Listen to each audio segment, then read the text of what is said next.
अस्सलाम वालेकुम एवरीवन। आज की वीडियो के अंदर हम लोग डिस्कस करेंगे कि हमारे पास जो डेरिवेटिव ऑफ सीकेंट एक्स है वो सीकेंट एक्स tan एक्स के इक्वल किस तरह से आता है। जब भी हम लोगों को ट्रिग्नोमेट्रिक फंक्शंस के कोई ना कोई फार्मूलाज, ये जो हमारे पास बेसिकली हमारे पास ये फार्मूला ही तो है कि हम लोगों ने जो डेरिवेटिव ऑफ सीकेंट एक्स है वो सीकेंट एक्स tan एक्स के इक्वल है। तो जब भी हम लोगों को इन फार्मूलाज को यूज़ करने का कहा जाता है या डेरिवेटिव के जितने भी फार्मूलाज हैं आपको उनको कहा जाता है कि आपने इनको प्रूव करना है, तो उसका एक सिंपल बेसिक मेथड हमारे पास ये होता है कि हम लोग जो है वो सिंपल जो हमारे पास फर्स्ट प्रिंसिपल का मेथड होता है या भी ए बी इनिशियो मेथड होता है उसको यूज़ करें। अब हम लोग बार बार डिस्कस कर चुके हैं कि हमारे पास फर्स्ट प्रिंसिपल मेथड या ए बी इनिशियो मेथड होता क्या है। इसके अंदर बेसिकली हम लोग 4 स्टेप्स को फॉलो कर रहे होते हैं। सबसे पहला स्टेप हमारे पास इंक्रीमेंट का होता है। अब हम लोगों ने ये भी बार बार डिस्कस किया है कि हमारे पास ये जो स्टेप्स होते हैं ये हम किन बेसिस के ऊपर ले रहे होते हैं, यही स्टेप्स क्यों फॉलो कर रहे होते हैं। ठीक हो गया। अब इन सबसे पहला स्टेप हमारे पास क्या आता है, इंक्रीमेंट का आता है। उसके बाद हम लोगों ने कुछ सब्सट्रैक्शन करनी होती है और सब्सट्रैक्शन के सब पार्ट के अंदर जो है हम लोग सिंप्लीफिकेशन कर रहे होते हैं। फिर नेक्स्ट जो है हम लोगों ने जो भी इंक्रीमेंटेड टर्म होती है हमारे पास उसको हम लोगों ने डिवाइड करना होता है which is delta x always, और फिर हम लोगों ने लिमिट अप्लाई करनी होती है। तो ये 4 स्टेप्स को हम लोग फॉलो करते हैं। फर्स्ट प्रिंसिपल को यूज़ करने के लिए आप लोग कह लो कि ये 4 स्टेप जो है वो हम यूज़ करते हैं। ठीक हो गया। अब बेसिकली सीन ये होता है हमारे पास कि ये जो हम लोग इंक्रीमेंट लेते हैं हमारे पास जो प्रैक्टिकली जो डेरिवेटिव्स होते हैं ना वो होते हैं इंस्टेंटेनियस रेट ऑफ चेंज। तो जब मैं कहती हूँ कि मैं यहाँ इस पॉइंट पे स्टैंड कर रही हूँ लेकिन आफ्टर सम टाइम मैं इस पॉइंट पे चली गई हूँ, तो ये जो हमारे पास इंक्रीमेंट आया है, ये जो चेंज आया है, ये इंक्रीमेंट का मतलब ये क्या है कि मैंने अपनी पोजीशन यहाँ से यहाँ मूव की, मैं मूव फॉरवर्ड हुई, तो मेरी पोजीशन के अंदर कोई ना कोई इंक्रीमेंट हुआ, ये इंक्रीमेंट था। ठीक है। अब अगर मुझे फाइंड करना है कि मैंने कितना चेंज आया मेरी पोजीशन के अंदर, तो मैं क्या करूँगी, इस पॉइंट की वैल्यू को इस पॉइंट से माइनस कर दूंगी, मतलब सब्सट्रैक्शन कर दूंगी। उसके बाद सिंप्लीफिकेशन हम लोग इसलिए कर रहे होते हैं ताकि हम लोग जो है वो थोड़ा सा जो हमारे पास इक्वेशंस वगैरह आ रही हैं उसको सिंप्लीफाई कर सकें। मैंने जब आप लोगों को ये एक्सप्लेन करी थी तब मैंने आपको बताया था कि हम लोग सब्सट्रैक्शन के सब पार्ट में सिंप्लीफिकेशन को रखते हैं। ठीक हो गया।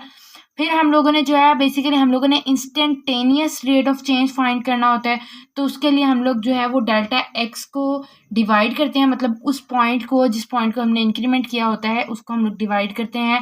और इंस्टेंट फाइंड आउट करने के लिए हम लोग क्या करते हैं, लिमिट अप्लाई करते हैं कि एग्जैक्ट उस इंस्टेंट के ऊपर क्या वैल्यू आ रही है हम लोगों को पता चल जाए, या उस इंस्टेंट के ऊपर आके कितना चेंज आया है वो पता चल जाए। ठीक हो गया। तो ये 4 स्टेप जो हैं ये जो 4 स्टेप्स हैं ये ही हम फॉलो करेंगे। इसके अंदर हम लोगों के पास सबसे पहले क्या है कि हम लोगों के पास एक एक्सप्रेशन है y is equals to secant x. इसके अंदर हम लोगों ने क्या करना है, इंक्रीमेंट लेना है। जब हम लोग इसके अंदर इंक्रीमेंट लेंगे तो आप लोगों को पता है जैसे ही इंडिपेंडेंट टर्म के अंदर जो है हम इंक्रीमेंट लेंगे तो जो हमारी डिपेंडेंट टर्म है वो भी चेंज हो जाएगी। ठीक है। उसके अंदर ऑटोमेटिकली चेंज आ जाएगा। अगर सपोज करें कि मेरे पास जो सीकेंट की वैल्यू सॉरी जो एक्स की वैल्यू है वो मेरे पास कह लें कि आप 0 आ रही है। ठीक है। तो इसका मतलब है कि इसका आंसर कहीं ना कहीं मेरे पास 1 आएगा, लेकिन अगर यही वैल्यू मेरे पास 90 आ रही है तो आंसर 0 आएगा। मतलब ये y की वैल्यू डिपेंड कर रही है x के ऊपर। ठीक है। तो जिस तरह से x चेंज होगा उसी हिसाब से y चेंज होगा, इसलिए अगर x के अंदर इंक्रीमेंट हो रहा है तो ऑटोमेटिकली y के अंदर भी इंक्रीमेंट होगा। ये हमारे पास तो फर्स्ट स्टेप जो हम लोगों ने कर लिया।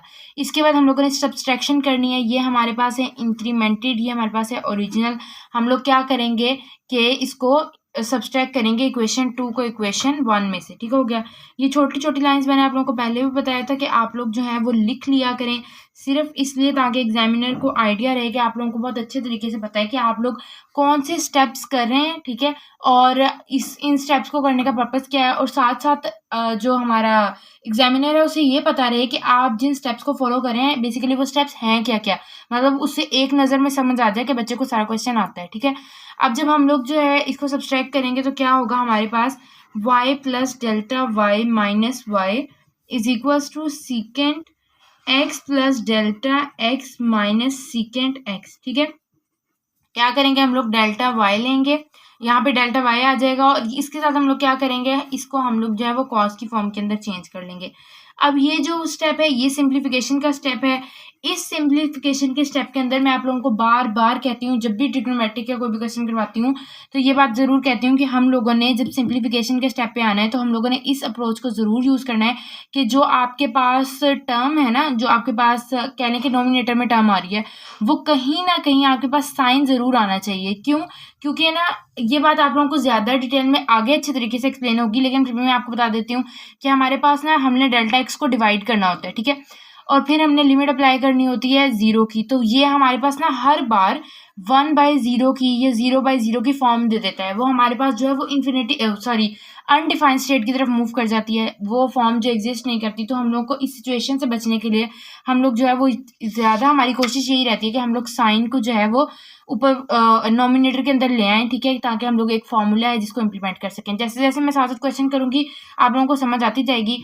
अब हम लोग क्या करेंगे, इसका एलसीएम ले लेंगे। ये हमारे पास आ जाएगा cos into x plus delta x minus cos x आ जाएगा, ठीक है।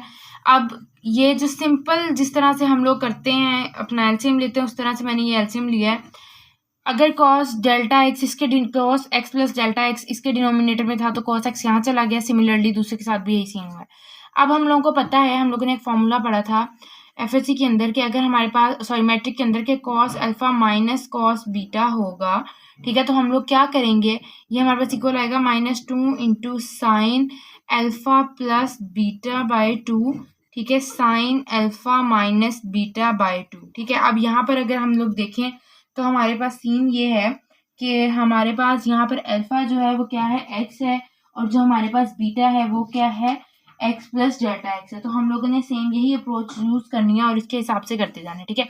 अब हम लोग जो है इस फॉर्मूले के अंदर सब्सटीट्यूट करेंगे वैल्यूज़ को, तो ये हमारे पास कुछ इस तरह से फॉर्म बनेगी -2 साइन इंटू नेक्स्ट हमारे पास क्या आएगा x, ठीक है, और साथ क्या आ जाएगा into x plus delta x, ठीक है। ये वाली टर्म अल्फा की थी, ये वाली बीटा की थी, बाय 2। साथ हमारे पास क्या आएगा sine into x minus x plus delta x by 2, ठीक है। ये जो है ये हमारे पास अल्फा है और ये क्या है, बीटा है। और सेम जो हमारे पास कॉस वाली टर्म आ रही थी वो हम लोगों ने एज इट इज ले लेनी है। नेक्स्ट स्टेप हम लोगों ने फिलहाल इसकी सिंप्लीफिकेशन की तरफ ही मूव करते जाना है, ठीक है। सिंप्लीफिकेशन क्या होगी, यहाँ पर -2 साइन, ठीक है, ये क्या आ जाएगा 2x प्लस डेल्टा एक्स, यहाँ पास क्या आएगा 2x plus delta x by 2, ठीक है। और यहाँ पर हमारे पास क्या आएगा sine x minus x cancel हो जाएगा, ये पॉजिटिव का x है माइनस का है कैंसिल, और माइनस डेल्टा एक्स बाई 2 हमारे पास स्टेटमेंट रह जाएगी। अब आपने एक बात का ख्याल बहुत ज़्यादा रखना है, ये नहीं करना कि आप लोग इसके एंगल को इस स्टेटमेंट से इस 2 से डिवाइड कर दो। क्यों? क्योंकि ये साइन के फंक्शन के अंदर एक एंगल है, ठीक है, ये 2 जो है ये उस एंगल का 2 है। हाँ, ये ज़रूर हो सकता था कि आप ये जो 2x है 2x/2 अलग कर लेते, प्लस डेल्टा x/2 अलग कर लेते और 2 को 2 से कैंसिल आउट कर देते। लेकिन जो भी टर्म आपके पास एंगल में बड़ी होती है ना, उसे आप एज किसी भी कांस्टेंट से मल्टीप्लाई या कैंसिल आउट नहीं कर सकते, ठीक हो गया। अब हम लोग क्या करेंगे, cos into x plus delta x cos x। अब हम लोगों ने जो है वो अपने स्टेप 3 की तरफ मूव करना है। वो स्टेप हमारे पास क्या है कि हम लोगों ने डेल्टा x को डिवाइड करना है बोथ साइड्स पे, ठीक है। -2 sine into 2x plus delta x by 2 sine into minus delta x by 2, ठीक है। यहाँ पे हमारे पास क्या आ जाएगा, डेल्टा एक्स आ जाएगा, cos into x plus delta x cos x, ठीक है। अब इससे जो वेरी नेक्स्ट स्टेप होगा ना हमारे पास, उसके अंदर हम लोगों ने क्या करना है, लिमिट अप्लाई करनी है। लेकिन लिमिट अप्लाई करने के बाद क्या होगा कि ये जो डेल्टा एक्स है ना ये 0 हो जाएगा। तो अगर ऊपर इन केस हमारे पास 1 आ भी जाता है तो ये 1/0 की फॉर्म बनेगी, या अगर ऊपर भी 0 आता है तो ये 0/0 की फॉर्म बनेगी, ठीक हो गया। तो ये जो हमारे पास फॉर्म है, हम लोग जब लिमिट को सॉल्व करते थे तो हम लोग इस सिचुएशन से बचते थे। अब हम लोगों को पता है कि जब भी हम लोग ट्रिग्नोमेट्रिक के फंक्शंस यूज कर रहे होते हैं तो उसके अंदर हमारे पास एक फॉर्मूला होता है, delta x approaches to 0 sine delta x by delta x, ठीक है। या अगर आप इसको इस तरह भी लिखना चाहो, limit x approaches to 0 sine x by x. इस बात का मतलब ये है कि जो भी फंक्शन साइन का एंगल पड़ा हुआ है ना, और डिनोमिनेटर के अंदर भी सेम वही फंक्शन होना चाहिए और उसी फंक्शन पे लिमिट अप्लाई होनी चाहिए। नाउ इट्स वेरी कि आपके पास जो लिमिट अप्लाई कर रहे हो आप लोग, उसके अंदर कितना हम लोगों ने डिफरेंस क्रिएट करना होता है, कितना चेंज करना होता है। लेकिन बेसिकली आप लोगों के पास ये होता है कि जो आप लोगों का जो फंक्शन पड़ा हुआ है ना आपका डिनोमिनेटर में भी वो हो। अब हमारे पास ये जो फंक्शन पड़ा हुआ है ये है डेल्टा x/2, ठीक है। लेकिन जो हमारे पास यहाँ पे पड़ा हुआ है ये पड़ा है डेल्टा एक्स। अब ये जो माइनस है और ये वाला माइनस जो है ना, ये दोनों जो है आपस में मल्टीप्लाई होके प्लस हो जाएंगे। ठीक हो गया। अगर आप इसको प्लस नहीं करना चाह रहे तो हम लोग ये भी कर सकते हैं कि हम लोग माइनस जो है वो नीचे डिवाइड कर लें, लेकिन ये जो है इन दोनों को हम लोग आपस में मल्टीप्लाई करके ये जो सिंबल्स हैं आपस में क्या हो जाएंगे, प्लस हो जाएंगे। ठीक है। इसके बाद क्या करेंगे कि हम लोग ना बेसिकली यहाँ पर डिवाइड करेंगे बाय 2 से। ठीक है। मतलब डेल्टा एक्स को हम लोग डिवाइड कर देंगे 2 से, और उसके बाद क्या होगा कि जब हम लोग डिवाइड करें 2 से तो ऑटोमेटिकली हम लोग मल्टीप्लाई भी करेंगे 2 से। तो ये हमारे पास क्या हो जाएगा, -2 sine into 2x plus delta x by 2 sine minus delta x by 2। ठीक है। और ये जो अब क्या होगा 2 cos x plus delta x cos x. ठीक है। और यहाँ पे हमारे पास क्या आ जाएगा, डेल्टा एक्स बाय 2। ये वाला माइनस और ये वाला माइनस आपस में मल्टीप्लाई होके प्लस में चेंज हो गए। अब ये वाला 2 इस 2 से आप कैंसिल कर दोगे, सही हो गया। अब इसके बाद जो है हमारे पास ये डेल्टा एक्स और ये डेल्टा एक्स बाय 2 आ गया है। हम लोगों ने क्या करना है, अब हम लोग जो है वो लिमिट अप्लाई करेंगे, और लिमिट अप्लाई करने के बाद जो है वो हमारे पास आंसर आ जाएगा। Limit delta x approaches to 0 delta y by delta x is equal to limit delta x approaches to 0। ठीक है। पहले हम लोग सारी स्टेटमेंट लिखते हैं, उसके बाद देखते हैं कि हम लोगों ने इसको किस तरह से चेंज करना है। +2x delta x by 2। ठीक है। Sine delta x by 2 by cos into x plus delta x.